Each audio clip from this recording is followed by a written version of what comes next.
Hi everyone, it's Aitin, and I wanted to talk about this upcoming eclipse on August 21st, which is said to be the first of this type of eclipse to happen in 99 years in the US. So there's quite a lot of buzz around this. And eclipses are known to bring great change, sometimes very abrupt change, both on a personal level and on a global level also. So a lot of people are going to be watching this really closely. But what I wanted to talk about in this video is why we are affected by something like an eclipse in the first place. And in order to understand where I'm coming from, you first need to know what paradigm I'm using, which is essentially the paradigm that everything in this universe, everything in creation is essentially derived from one energy source or one consciousness, which the scientists are calling the singularity, this single point from which everything stems. And because we're all coming from this one source of energy, we all have the same energy flowing through us. So we're all very much interconnected, but we are just expressing different aspects or different bandwidths, different ranges of this consciousness. So I'm expressing a different range of consciousness than a crystal or than a cat.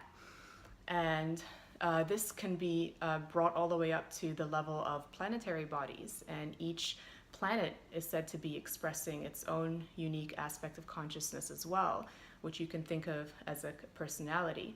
So astrologers know this really well. So the planet Mercury, for example, is said to have an influence and an effect on communication, which is why when Mercury goes retrograde, so when its orbit sort of goes in the opposite direction for a time, a lot of communication goes awry. So computers start crashing, or we show up at the wrong time in the wrong place, and just little miscommunications start to happen. So that's just one of many examples. All the different planets have their different influences. And at the time of this coming eclipse, the two planetary bodies that are the biggest players are the sun and the moon, which happen to be the planetary bodies that we are most affected by. And the sun has a more yang or male energy, or in ancient Egypt that's called Ka. And the moon has a more feminine energy, which is the yin energy, or Ba in ancient Egypt. And this particular eclipse has a very balanced expression of both the male and female energies. So it's the perfect time to be balancing both of these aspects of ourselves. And because this is also a new moon, new moons in general are said to be times for planting new seeds, setting goals for the future, and then usually after 4 weeks at the full moon, it's time to reap the harvest of the seeds that you sowed at that new moon.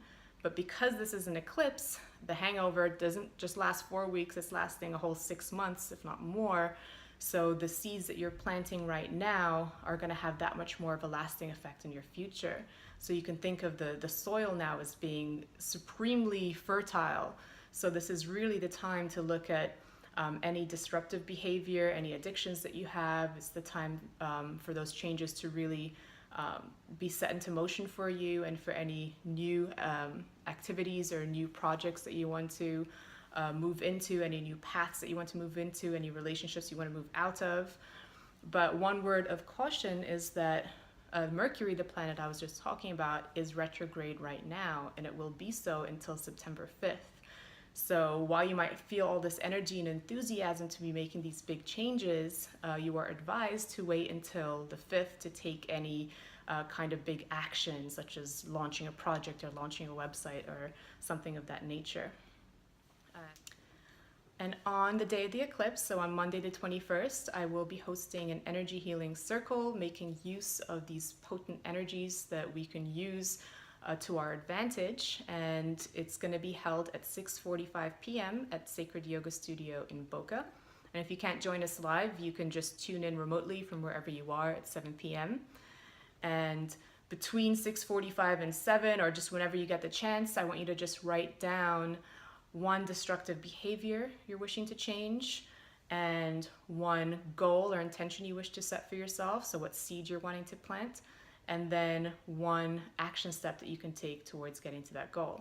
And if you're inspired to write more than that, great, but if you're wanting to keep your energy more focused, maybe just pick one thing at a time. because another thing that this the moon, you know, sort of coming up and blocking the sun is doing is it's reminding us of, hey, like what about all this stuff that you've been suppressing for so long? It's time to really sort of bring that out into the light and to change it once and for all. So I really encourage you to use these cosmic energies as they're here to help us. And I hope you'll join me. And if you found this video helpful, I hope you'll share it. Thank you.